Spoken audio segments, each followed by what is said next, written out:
Good morning student. आज बच्चों हम प्रयोग प्रदर्शन विधि इसके बारे में बताएंगे, अर्थात साइंस मेथड में एसएस की पूरी हो चुकी है। साइंस की हमने उसके महत्व, उनका अनुशासनात्मक महत्व, शिक्षण विधि, शिक्षण प्रदर्शन, उनका महत्व, उन सब के बारे में आपको अध्ययन करा चुके हैं।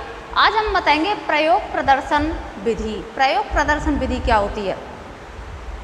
वैज्ञानिक दृष्टिकोण से, अर्थात विज्ञान के द्वारा घटना को दृश्य रूप में प्रस्तुत करना। वैज्ञानिक दृष्टिकोण से जो घटना होती है उसको दृश्य रूप में प्रस्तुत करना उन तकनीकी के द्वारा, तो वो क्या हो जाती है? प्रदर्शन विधि।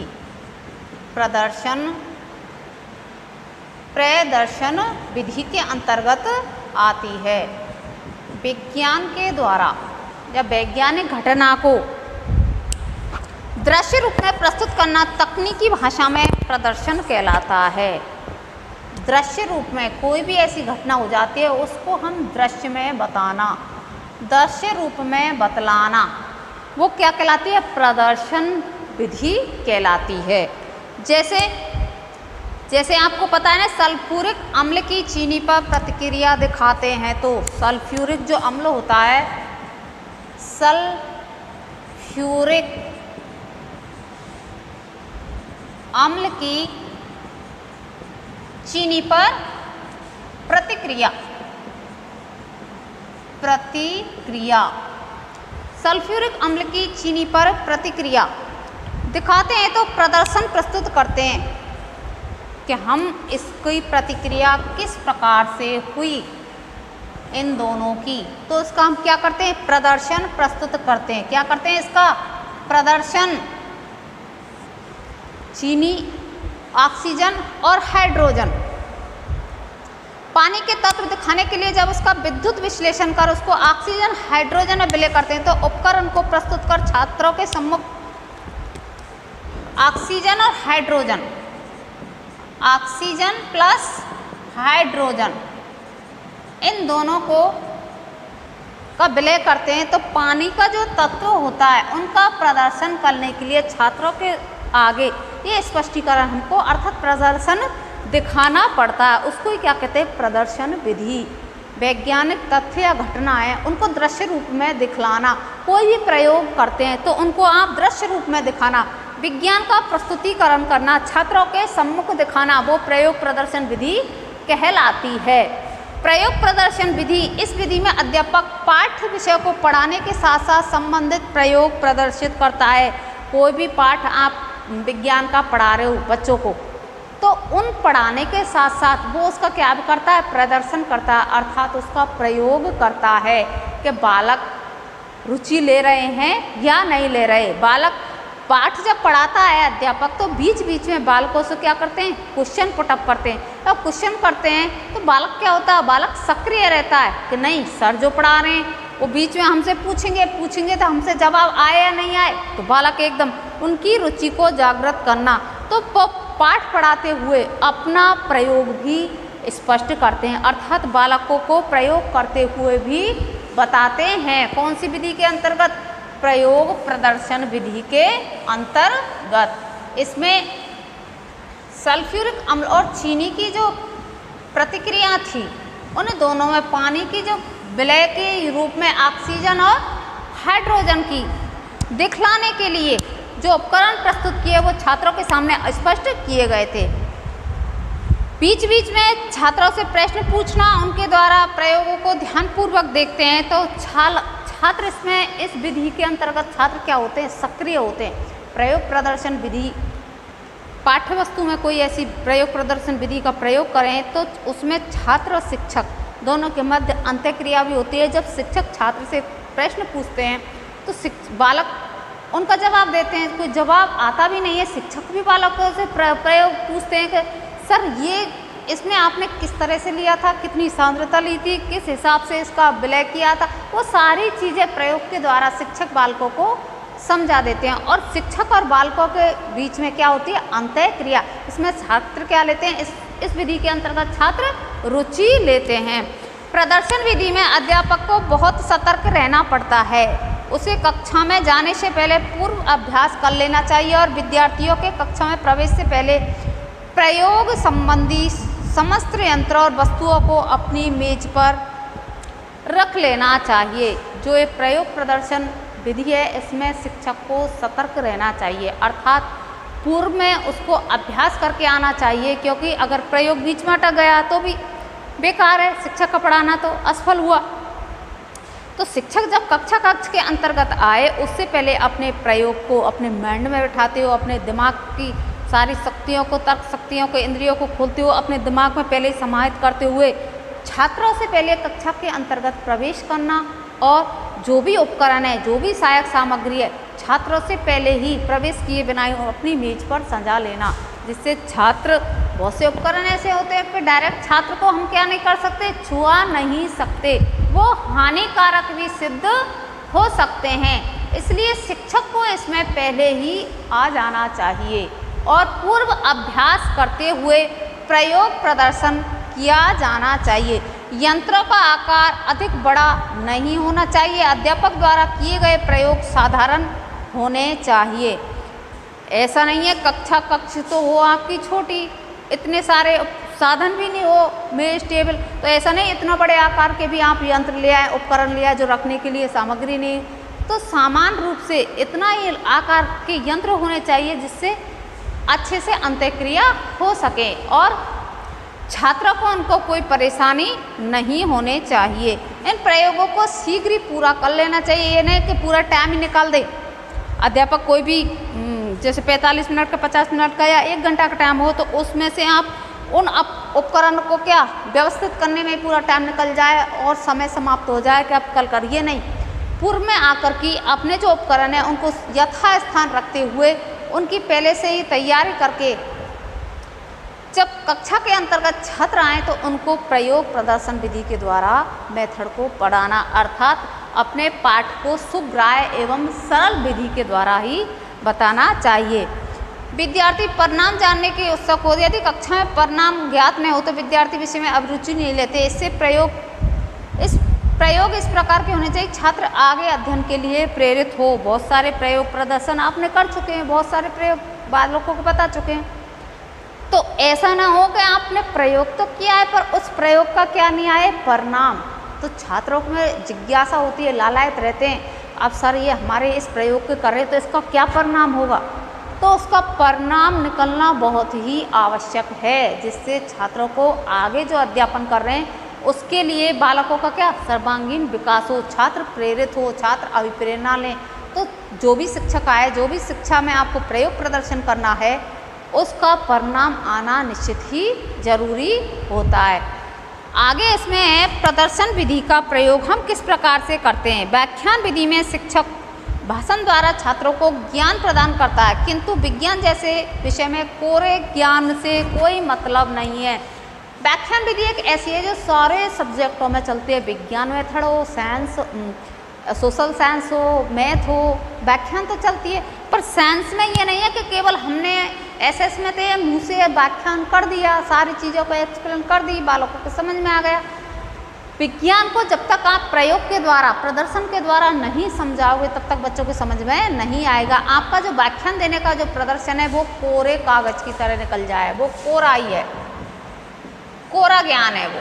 विज्ञान कौन से मेथड में, विज्ञान पद्धति के अनुसार आपका जो दिया हुआ ज्ञान जो आप व्याख्यान मेथड के अंतर्गत दे गए, बहुत सारे प्रयोगों को बता गए, मुँह से बता गए, व्याख्यान दे गए, एक साथ नॉन स्टॉप लेक्चर दे गए, तो बालकों के सर से ऊपर निकल गया वो सारी चीज़ें। तो इसमें विषय वस्तु का क्या करना चाहिए, प्रयोग करते हुए शिक्षक को अध्यापन कराना चाहिए। व्याख्यान मेथड के साथ साथ ही इसमें प्रयोग विधि का भी प्रयोग लिया ना जाना चाहिए। इसमें इस हेतु क्रियात्मक प्रयोगों की आवश्यकता पड़ती है। इस विधि में शिक्षक कुछ प्रयोगों, उपकरणों, कोरा ज्ञान ही नहीं है, इसमें क्रियात्मक उपकरण, क्रिया करने वाले उपकरण, क्रियात्मक उपकरण जिससे हम प्रयोग सिद्ध कर सकें, क्रिया कर सकें, फिर बालकों को क्रिया करने के लिए प्रेरित करें। तो क्रियात्मक उपकरणों का प्रयोग किया जाना चाहिए। उदाहरण के लिए मैंने आपको पहले भी, इससे पहले जो क्लास हुई थी विज्ञान विद्युतीय पद्धति के मेथड के बारे में, आपको मैंने उदाहरण दिया कि बालक अगर तैयारी करता है या डॉक्टर बनता है तो उससे सबसे पहले क्या करवाया जाता है, प्रयोग विधि के अंतर्गत ही क्या बताया था मैंने आपको, मेढक को काटना। क्या बताया था, मेढक को काटना। उदाहरण के लिए मेढक को काटकर उसके अंग दिखाना अथवा इस हेतु किसी ऐसे प्रदर्शन को प्रदर्शित करना कि मेढक के आंतरिक अंग दिखाता हो। मैंने कहा है मेढक के क्या करना,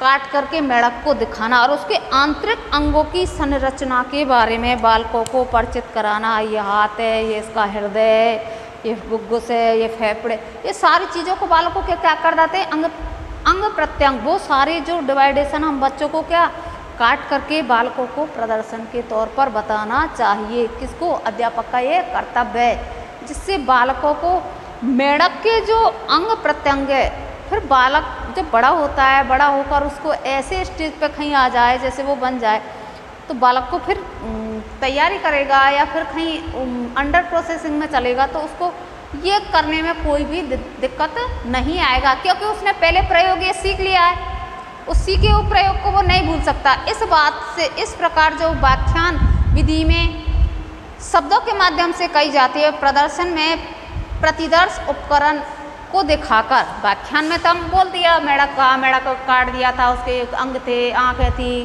फुफ्फुस थी, इधर हृदय था, इधर धमनियाँ थी, पसलियाँ थी, बहुत सारी चीज़ें को हमने व्याख्यान के कर दी।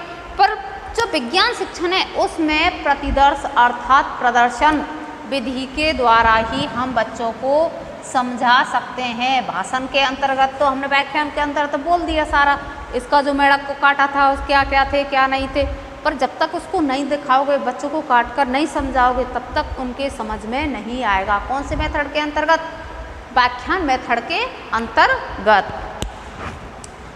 प्रदर्शन करने पर धारणा अधिक सुग्राही होती है कोई चीज़, क्योंकि चीज़ को देखकर के संबंध में समझना, सुनना, समझने की अपेक्षा अधिक सरल होता है। अपन प्रत्यक्ष में कोई चीज़ थे, जैसे मैंने आपको ताजमहल पढ़ाया, ताजमहल में इतने कितने मीनार है, कितना बड़ा गुंबद है, और कहाँ किसकी मज़ार है और कहाँ किसकी मज़ार है, कितनी कैसी हवा आती है, कौन से वातावरण है, कौन सी जगह पे किसने बना। एक तो आप सुनी हुई चीज़ को सुनते हो और ग्रहण करते हो, एक देखा और सुना, उस समय प्रदर्शन क्या किया इसका, उसका ताजमहल का हम प्रदर्शन भी कर रहे हैं और उसको देख भी रहे हैं और सुन भी रहे हैं, तो वो ज़्यादा सुग्राही होगा कि सुना सुना, ये ज़्यादा अधिक उत्तम होता है। कि आपने मेढक को काटा, चीरा, मेढक के अंग प्रत्यंग आपको बताए और प्रयोग किया, प्रयोग करते हुए दिखलाया, तो प्रदर्शन किया, प्रदर्शन करते हुए व्याख्यान विधि के द्वारा इसके सारी चीज़ों का डिवाइडेशन किया। ये बालकों के लिए अधिक सुग्राह्य अर्थात अधिक प्रभावशाली सिद्ध होता है।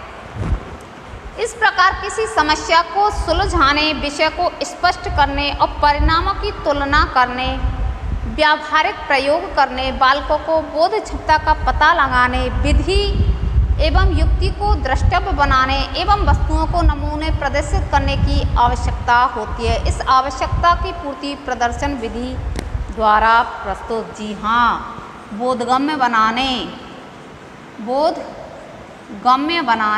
प्रदर्शन करने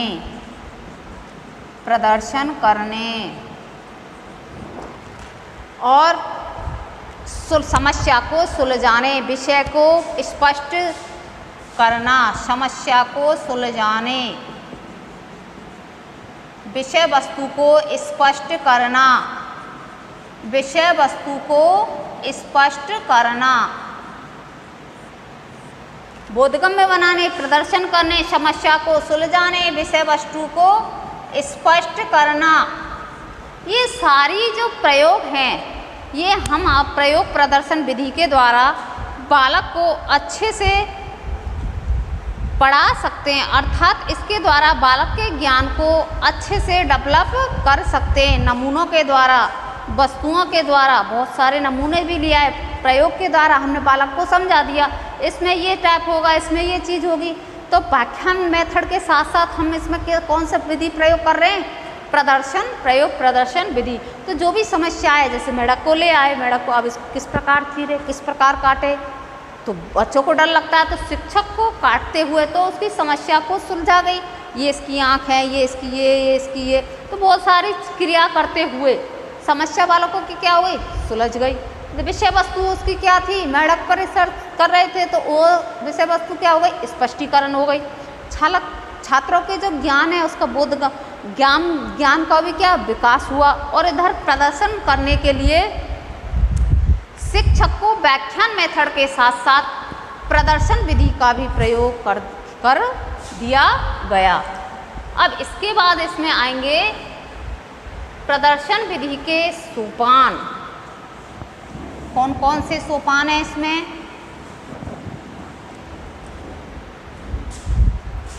पहला जो है इसको चरण भी कह सकते हैं, पद भी कह सकते हैं, सोपान भी कह सकते हैं। प्रदर्शन विधि के सोपान, स्टेप, चरण, कुछ भी कह दो, पद कह दो। पहला है योजना की तैयारी। योजना की तैयारी, योजना की तैयारी। प्रदर्शन विधि का प्रयोग करने से पूर्व शिक्षक को एक योजना बना लेनी चाहिए। मैंने आपको पहले ही बताया था, शिक्षक को क्या बनाना, कक्ष के अंतर्गत आने से पहले शिक्षक को अपनी पूर्व योजना बना लेनी चाहिए। आज मुझे कौन सी विषय वस्तु पढ़ानी है, उस विषय वस्तु के अंतर्गत किसका प्रयोग करवाना है। व्याख्यान विधि के साथ साथ मुझे बच्चों को सरलतम रूप से किस विधि का प्रदर्शन करते हुए बच्चों को समझाना है। कौन कौन से सहायक सामग्री अर्थात उपकरणों के द्वारा बालकों को अच्छे से अपना प्रयोग प्रदर्शन करते हुए बतलाना। अर्थात इसमें जो योजना बनानी है वो पहले आ जाएगी विषय वस्तु की तैयारी। विषय वस्तु की तैयारी,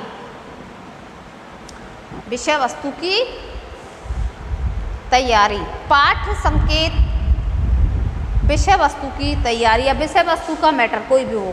पहला जो इसमें आ जाएगा, सब मैंने बताया विषय वस्तु की पहले तैयारी करके आनी चाहिए कि मुझे आज ये पाठ पढ़ाना है, तो उसको मैं पहले पूर्व अभ्यास करते हुए, स्वयं का पहले से अभ्यास करते हुए कक्ष के अंतर्गत बालक को अच्छे से किस प्रकार से रिप्रेजेंट करें। तो शिक्षक का एक दायित्व होता है कक्ष के अंतर्गत पहले आते हुए विषय वस्तु पूर्ण रूप से बिना शंका के आत्मनिष्ठ एवं गर्व के साथ, कॉन्फिडेंस के साथ शिक्षक को अपनी विषय वस्तु का ज्ञाता होना चाहिए।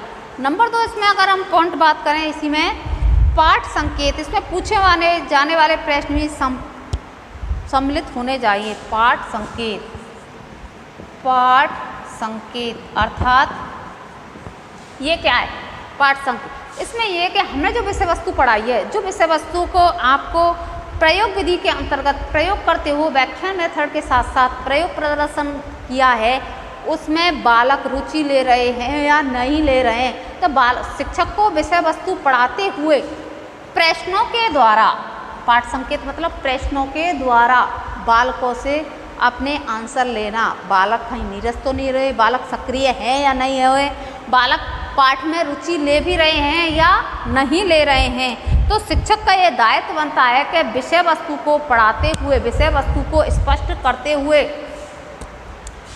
बालक को बीच बीच में प्रश्नों के द्वारा सक्रिय करना। तीसरा जो इसमें पॉइंट आता है वो है आवश्यक उपकरणों का संकलन। वो है आवश्यक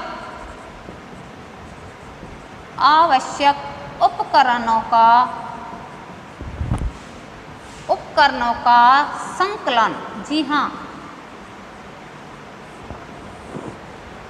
जो भी आवश्यक उपकरण होते, पहले मैंने बता चुकी, शिक्षक पूर्व अभ्यास के साथ आए, विषय वस्तु को सलोड करते हुए आए, विषय वस्तु को पढ़ाते हुए छात्रों के रुचि के ज्ञान को रखे, और आवश्यक उपकरणों को छात्रों के आने से पूर्व ही शिक्षक को अपनी मेज टेबल कोई भी जो चीज़ है वहाँ भारी भरकम नहीं, बड़े आकार के नहीं, समान रूप से जो कक्षा के अंतर्गत जो उपकरण आ सके उन उपकरणों का संकलन पहले ही कर लेना चाहिए। ये नहीं कि कक्षा के अंतर्गत आ गए, हमारे पास जो सामग्री थी, जो उपकरण थे वो है ही नहीं, पीछे से हम हड़बड़ाते करते डाल, अरे वो उपकरण वहाँ पड़ा, मुझे वहाँ जाना है, मेरा टाइम भी निकल रहा है, मुझे कालांश में ये तैयारी भी करवानी है, बालकों को ये ज्ञान भी देना है, बालकों को पूरी पढ़ाई करवानी है, आज मेरा पीरियड निकल जाएगा। तो वो नहीं, पहले ही पूर्व योजना बनाते हुए शिक्षक को क्या करना चाहिए, अपने उपकरणों का संकलन पहले ही कर लेना चाहिए।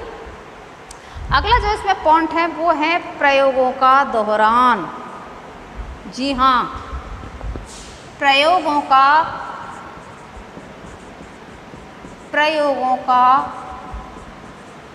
दोहरान।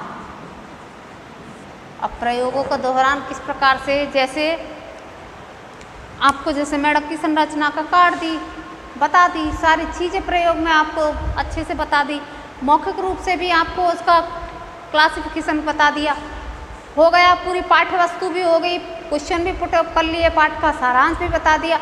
अब पुनः जब हमारा पाठ बिल्कुल समाप्ति पे है तो पुनः उसका सार बताते हुए, अर्थात जो प्रयोग किया उसका दोबारा से दोहरान करना। इस प्रकार से इसको काटते हैं, ये इसकी आँखें हैं, ये इसका अंग है, प्रत्यंग है, हाथ है, इसकी हड्डी, कान की फीवर, जो भी है, उन प्रयोगों का क्या करना है, दोहरान करना चाहिए। किसको, शिक्षक को, जिससे बालक क्या रहे, सजग रहे, सक्रिय। जो उस समय जा शुरू में आपने प्रयोग किया, हो सकता है उस बालक का दिमाग कहीं और हो, तो दोबारा जब हम पुनः रिवीजन करेंगे, पुनः दोहरान करेंगे, तो बालक को अच्छे से और भी समझ में आ जाएगा। संबंधित विषय का पूर्ण परिचय होने पर ही शिक्षक को छात्रों की पाठ्य पुस्तकों से संबंधित पृष्ठ अवश्य पढ़ने चाहिए, ताकि वह संबंधित विषय पर केंद्रित रह सकें। वो विषय वस्तु की कारण आपको पहले ही तैयारी करके आनी पड़ेगी। जिस विषय वस्तु को आप ले रहे हो, जिस पाठ को आप पढ़ाने जा रहे हो, उसको पूर्व में अभ्यास करते हुए, शिक्षकों को अच्छे से रिप्रेजेंट करते हुए पाठ का दौरान करना। तो पहला जो पॉइंट था वो क्या है, इसमें योजना की तैयारी। योजना की तैयारी में क्या बताया था, विषय वस्तु को तैयार करना शिक्षक का पहला दायित्व। पाठ संकेत के अंतर्गत बालक ने कितना ग्रहण किया है, उसका ध्यान है भी या नहीं है, प्रश्नों के द्वारा प्रस्तुत करना। आवश्यक उपकरणों का संकलन, आवश्यक जो उपकरण है शिक्षक का कर्तव्य है वो पहले ही कक्ष के अंतर्गत जो उपकरणों की इसको आवश्यकता होती है उन उपकरणों का प्रयोग किया जाना चाहिए। लास्ट का जो है दोहरान, प्रयोगों का दोहरान, जो भी प्रयोग आपने किए हैं उन प्रयोगों का पुनः दोहरान करना। जैसे हमने पाठ, अब आपको प्रयोग प्रदर्शन विधि मैंने पढ़ा दी, अब मैंने पढ़ाते हुए प्रदर्शन के सोपान पढ़ाए, अब प्रदर्शन के सोपान के अंतर्गत ये स्टेप आए, मैंने आपको पहले पढ़ा चुकी, अब दोबारा से इनका दोहरान। जैसे आप हो सकता है आपका ध्यान नहीं हो, यहाँ पढ़ रहे या नहीं पढ़ रहे, तो दोबारा से वो चीज़ें समझ में आ जाए। ये किसके अंतर्गत आती है, ये योजना की तैयारी। हम पहले किस योजना पर कौन सी विषय वस्तु को किस प्रकार से रिप्रेजेंट करें, पहला जो इसका स्टेप कौन सा हो गया, योजना की तैयारी। दूसरा है इसका पाठ का प्रस्तुतिकरण। योजना हो गई पूरी, अब होगा दूसरा पाठ का प्रस्तुतिकरण।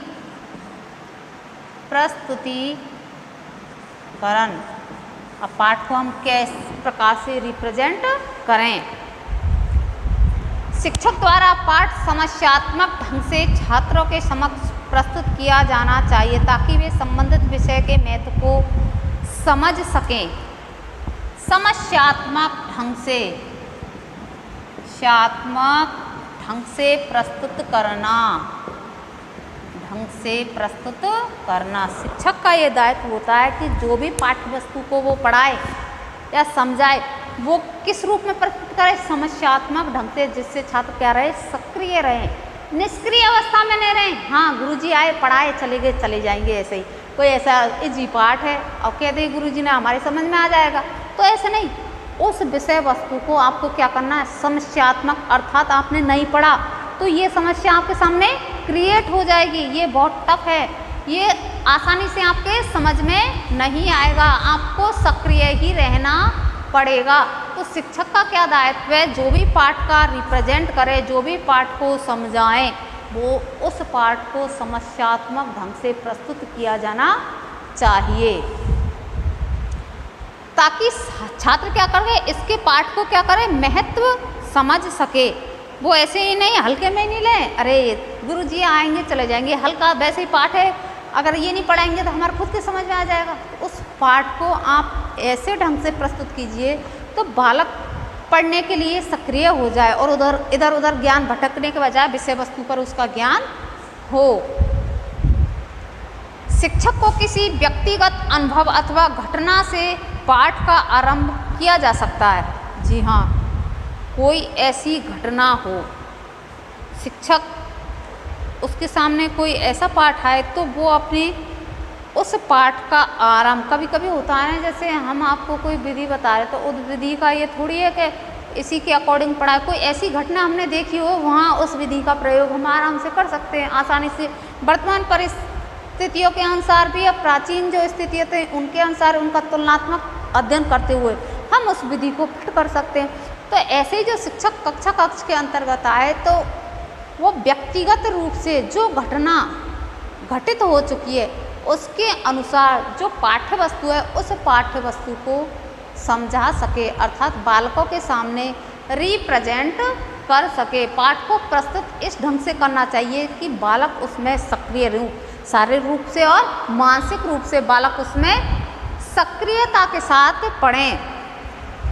केवल आरंभ में ही नहीं बल्कि शिक्षक को चाहिए कि वह निरंतर उत्साह के साथ पूरे पाठ के दौरान छात्रों के उत्साह व रुचि को बनाए रखें। जी हाँ, प्रारंभ में आए व्यक्तिगत घटना के अनुसार या कोई ऐसी घटना आपने पेश की जिससे बालकों को रुचि उत्पन्न हुई, लालात हुए, जिज्ञासु रहे, उन्हें पढ़ी।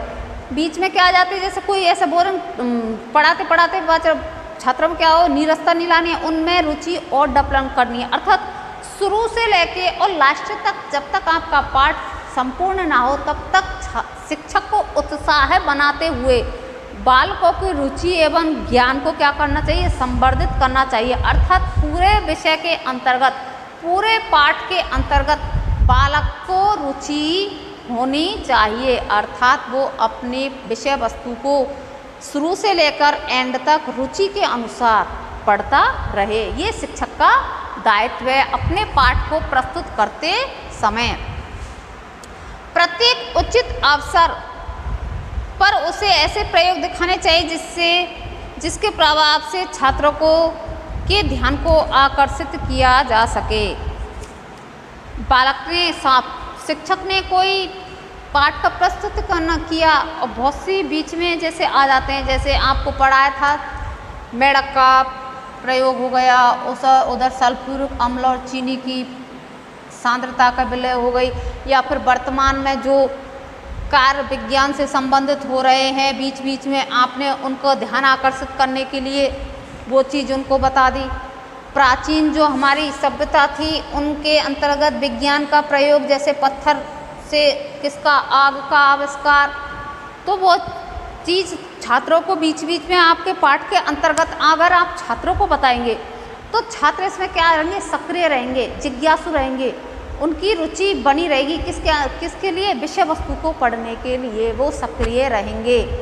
और जो घटना बीच बीच में आप उनको अपने उत्साह से पढ़ाएंगे, जो बीच बीच में आप उनको कोई भी चीज़ बताएंगे, कोई भी तथ्यों से संबंधित या कोई भी घटना से संबंधित आप उनको समस्यात्मक रूप से प्रस्तुत करेंगे शुरू में, बीच में उसको रुचि जागृत होगी। रुचि क्या जागृत होगी, उस समस्या को आपने उनको क्रिएट कर दिया, फिर उस समस्या का आपने सॉल्व भी बता दिया, फिर व्यक्तिगत रूप से कोई ऐसी चीज़ घटना बताई जिससे छात्रों को आनंद हुआ, और आनंद के साथ बीच में जब छात्र जैसे नीरसता लगे तो शिक्षक का ये दायित्व बनता है बीच में उनको कोई ऐसी घटना से प्रेरित करे तो पुनः विषय वस्तु की ओर छात्र सक्रिय हो जाएं। अर्थात शिक्षक का ये दायित्व बनता है कि पाठ का वो प्रस्तुतिकरण इस प्रकार से करे जिससे बालक पूरे विषय वस्तु को अच्छे से ज्ञानार्जन कर सके। तो पहली इसकी हो गई योजना की तैयारी, दूसरा हो गया इसमें पाठ का प्रस्तुतिकरण। इसमें बालक की समस्या को सुलझाने, विषय वस्तु को स्पष्ट करने, उसकी रुचि को बनाए रखना, प्रदर्शन बीच बीच में बताए रखना, जैसे वर्तमान से संबंधित हो, प्राचीन से संबंधित हो या आपके विद्यालय से संबंधित हो, कोई भी घटना हो छात्रों को सक्रिय बना देती है। तो हमने प्रयोग प्रदर्शन विधि के अंतर्गत आपको आज प्रयोग प्रदर्शन विधि होती क्या है, जैसे वैज्ञानिक घटना के अंतर्गत, अर्थात प्रदर्शन के द्वारा या तात्कालिक घटना को किसी प्रदर्शन के द्वारा बालकों के समक्ष प्रस्तुत करना नवीन तकनीकी के द्वारा, वो क्या हो गई प्रदर्शन विधि। तो उसमें आपको प्रदर्शन विधि होती क्या है, किस विषय में काम आती है, तो विज्ञान के विषय में भी काम आती है। और आपको ये भी तुलनात्मक अध्ययन करके बताया था कि सामाजिक विज्ञान के अंतर्गत कौन सी फिट रहेगी और विज्ञान के अंतर्गत कौन सी फिट रहेगी। मेथड सारे अच्छे हैं, पर वो किस जगह किस स्थिति के अनुसार सही है, वो सारी चीज़ें आपको बता चुके। उसके बाद इसके क्या आए थे, सोपान आए थे। जो पहला सोपान था पाठ योजना की तैयारी करना, योजना की तैयारी करना। उसके बाद पाठ का प्रस्तुतिकरण करना। ये अभी हमारे सोपान अधूरे हैं। नेक्स्ट क्लास में इन्हीं सोपानों को हम फिर से बताएंगे, अर्थात इसके आगे जो सोपान है उनको बताएंगे। तब तक के लिए धन्यवाद।